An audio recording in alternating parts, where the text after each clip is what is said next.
My name is Teresa Albor. I'm an artist who is really interested in process-based work or research-based work where the experience is the piece.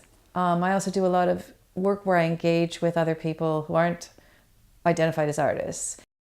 I got really kind of fascinated by the idea of the existence of a drug like Naloxone. I guess it's in that category of Lazarus drugs where you bring someone back to life. So the idea that you could be so near death and then be given Naloxone. Because just to explain, what Naloxone is, it's a drug which is kind of an antidote to heroin overdose. So if you've taken a lot of heroin and you go into overdose, there's a strong chance that you'll die.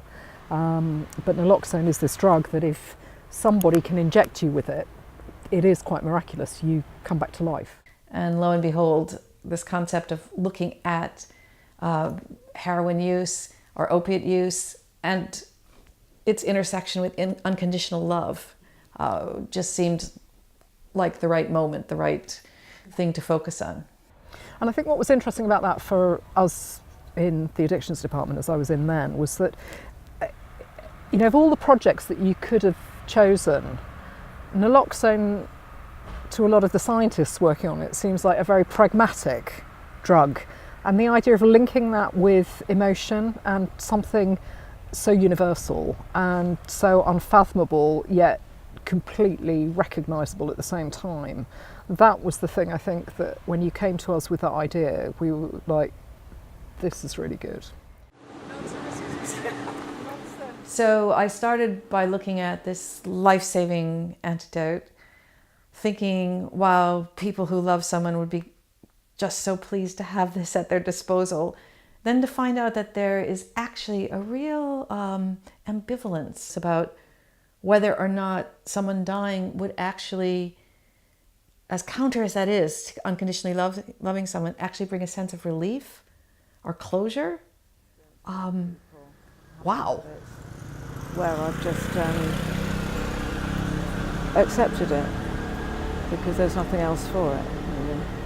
But in accepting it, I mean, do you remember a moment where you experienced this love-hate thing? Very much so, yeah. I mean, fury, absolute fury. But it's very impotent. It's impotent fury. There's nothing you can do. More on what I've discovered is quite a universal human emotion that we don't talk about much, which is the kind of love-hate struggle of unconditional love.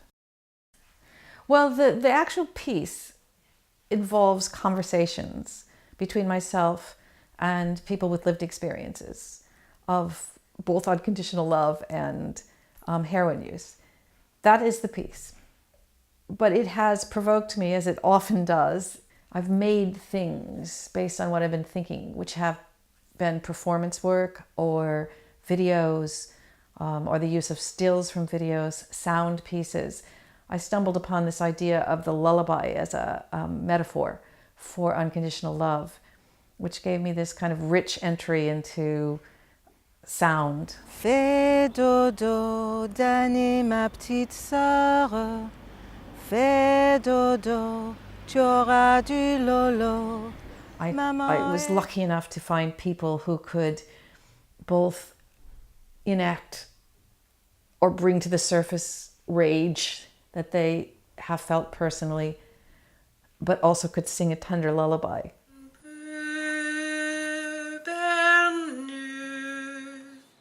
And that's really, for me, worked as a way of kind of making this happen in my work, this emotion that's hard to conjure up through the stark reality of seeing the same person sing something so tenderly, but then have a level of rage that seems in complete contradiction.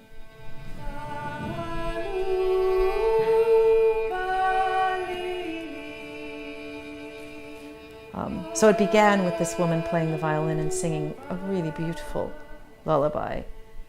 And I could see that people saw it as a classic performance where they were kind of being entertained And then another woman started singing Twinkle, Twinkle, Little Star from another place in the audience.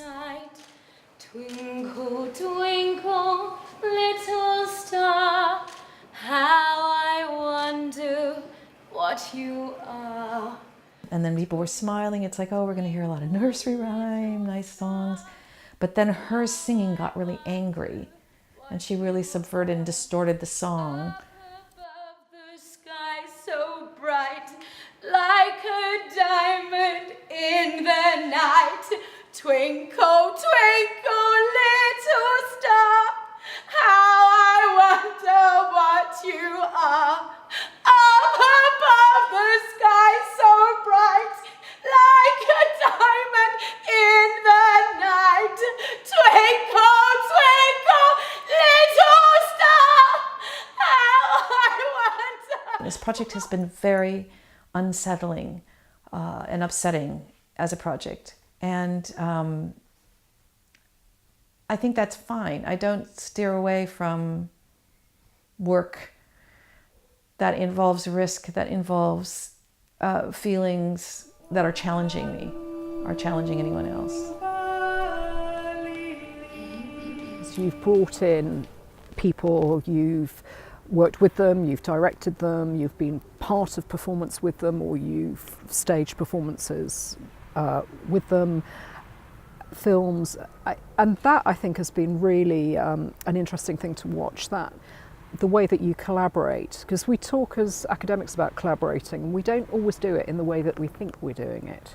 So watching you do it has also been a really interesting process, I think. I think the fruits of this kind of pairing have to do with both of us taking deep breaths and standing back from our work and looking at it through a different set of eyes and seeing what we can learn from that, which can make our work even better.